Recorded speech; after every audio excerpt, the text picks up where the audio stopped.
hand on the steering wheel, the other resting casually on the center console. "You were a little intense tonight," he said after a few minutes. "Intense?" I asked calmly. "When you asked about the invitation," he said. "You put everyone in an awkward position." I looked out the window for a moment before answering. I asked a normal question. He sighed. "Not in front of everyone." That sentence sat quietly between us in the car. Because what he really meant was simple. Questions are fine, as long as nobody else hears them.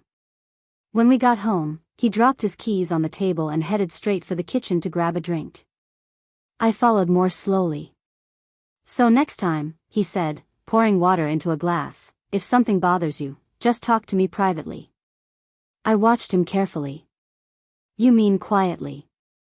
He frowned slightly. "What's the difference?" I held his gaze for a second before answering. Quiet conversations are usually the ones where nothing actually changes. The next morning the apartment felt unusually quiet. Not tense, not hostile. Just careful. My husband left early for work like he usually did, but before he walked out the door he paused in the hallway. "Let's not turn last night into something bigger than it was," he said casually while putting on his jacket. I looked up from my laptop. "Bigger than what?" He hesitated for a moment. "An awkward moment," he said. "That's all it was." I nodded slowly, as if I agreed. "Of course." He seemed satisfied with that answer and left. But the moment the door closed behind him, I realized something important. That sentence wasn't meant to resolve anything. It was meant to close the subject permanently. Don't think about it. Don't question it. Move on. For years I had been very good at doing exactly that. Ignoring small things for the sake of peace. Explaining away behavior that didn't quite make sense. Convincing myself that patience was maturity. If I asked about his day, I got summaries instead of stories. I noticed all of it. I just didn't confront it. Because sometimes you tell yourself that relationships go through quiet phases. Stress, deadlines, temporary distance. You convince yourself patience is the same thing as understanding. But sitting at that dinner table, hearing him whisper that I was making things awkward, something inside me went very still. Not angry. Not emotional. Just clear. Because suddenly I understood the real rule he expected me to follow. Don't ask questions. Don't create discomfort. Smile, stay quiet, and let things happen around you. That night, for the first time in a long time, I decided I wasn't going to follow that rule anymore. The rest of that dinner continued like nothing unusual had happened. People laughed. Glasses clinked. Stories moved around the table like normal. But the moment he said those words, something in my attention changed.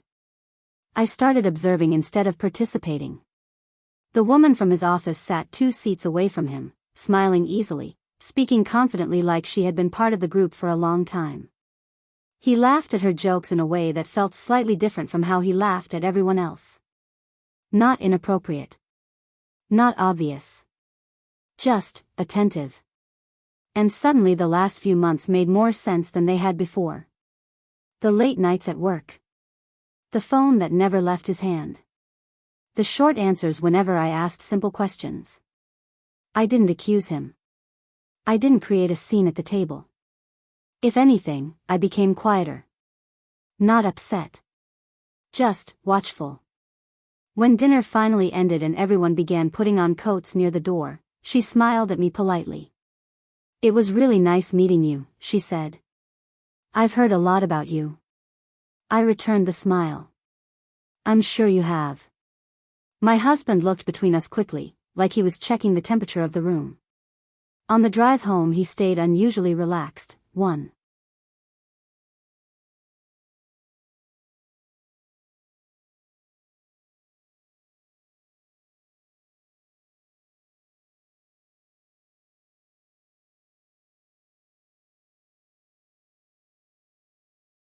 My name is Eleanor Wright. I'm 34 years old. And the moment my marriage quietly started ending didn't involve shouting or slammed doors. It happened during a dinner with friends when my husband leaned closer to me, lowered his voice slightly, and said something that sounded small in the moment but changed the way I saw everything. "You're making this awkward." That's what he said. Calmly. Almost politely. Like he was correcting a social mistake. At the table, everyone else kept talking, laughing, passing around glasses of wine, unaware that something in our marriage had just shifted. I looked at him for a second, confused. Because all I had done was ask a simple question. One normal question. "Why didn't you tell me you invited her?" Her being a woman from his office who suddenly appeared at the dinner table that night. A woman I had heard about once or twice but had never actually met before. He didn't answer the question. Instead he leaned closer and repeated it under his breath. "Eleanor, you're making this awkward." The strange thing about that sentence is that it wasn't really about awkwardness. It was about control. Because when someone labels your discomfort as awkward, what they're really saying is that your feelings are inconvenient. We had been married for 6 years. From the outside our life looked stable, even successful. He worked in corporate management, the kind of career that made people assume confidence and competence. I worked from home as a software consultant, which meant most days I managed my own schedule while keeping our life organized behind the scenes. Our evenings had routines. Dinner together. Casual conversations. A show before bed. Nothing dramatic. Nothing broken. At least that's what I believed for a long time. But over the last few months something had changed in ways that were easy to ignore if you wanted to keep the peace. He started coming home later. His phone stayed face down more often. Conversations became shorter. But that morning, sitting alone in the quiet apartment, I replayed the dinner in my mind again. The way he warned me not to make things awkward. The way he looked more worried about the room than about my question. And slowly something very simple became clear. My husband didn't want honesty. He wanted comfort. Later that afternoon he sent me a casual message. "Dinner tonight?" Just 2 words. No mention of the night before. No curiosity about how I felt. Just routine continuing like nothing had happened. I stared at the message for a moment before replying. "Sure." That evening he came home around 7. I was sitting at the kitchen table working on my laptop. "What do you want to eat?" he asked, dropping his bag by the door. Normally that question meant I would start cooking. But instead I closed my laptop and stood up. "I already ate," I said calmly. He blinked. "You did?" "Yes." He looked confused for a second. "Without me?" I met his eyes. "You weren't here." The silence that followed was small, but noticeable. "You could have waited," he said. I tilted my head slightly. "Why?" He opened his mouth to answer, but nothing came out. And for the first time since that dinner, I saw something different in his expression. Not irritation. Not confidence. Uncertainty. For the next few days, nothing dramatic happened. There were no arguments, no accusations, no emotional confrontations. I didn't bring up the dinner again, and he didn't either. On the surface, everything looked normal. But the routine between us had quietly changed. I stopped automatically organizing our life around him. Small things at first. I made coffee for myself instead of 2 cups. I stopped asking what time he would be home. When weekends came, I made plans with friends instead of waiting for him to decide what we would do. None of it was aggressive. None of it was meant to provoke a reaction. I was simply removing the invisible work I had been doing for years without realizing it.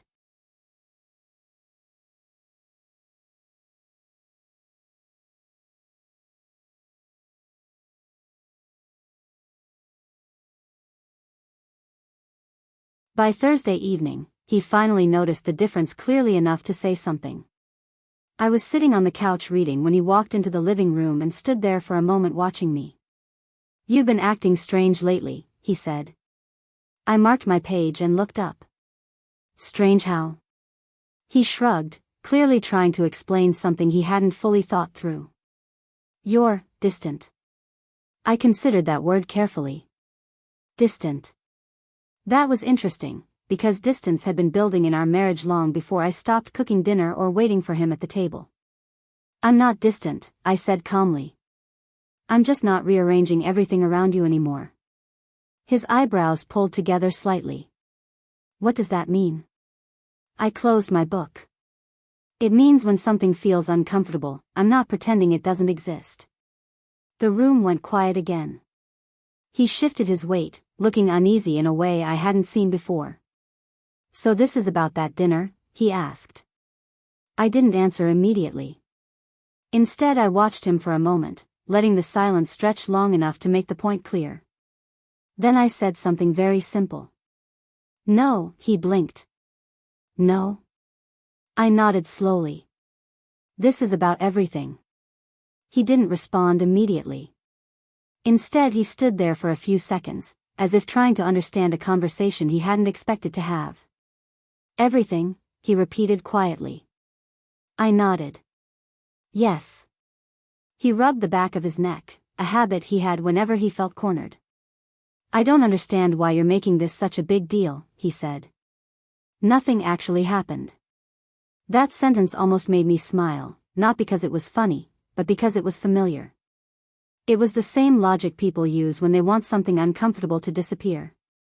G exploded, then nothing was wrong. If there was no shouting, then there was no problem. But relationships rarely break because of one loud moment, they break because of hundreds of quiet ones that slowly change how two people see each other.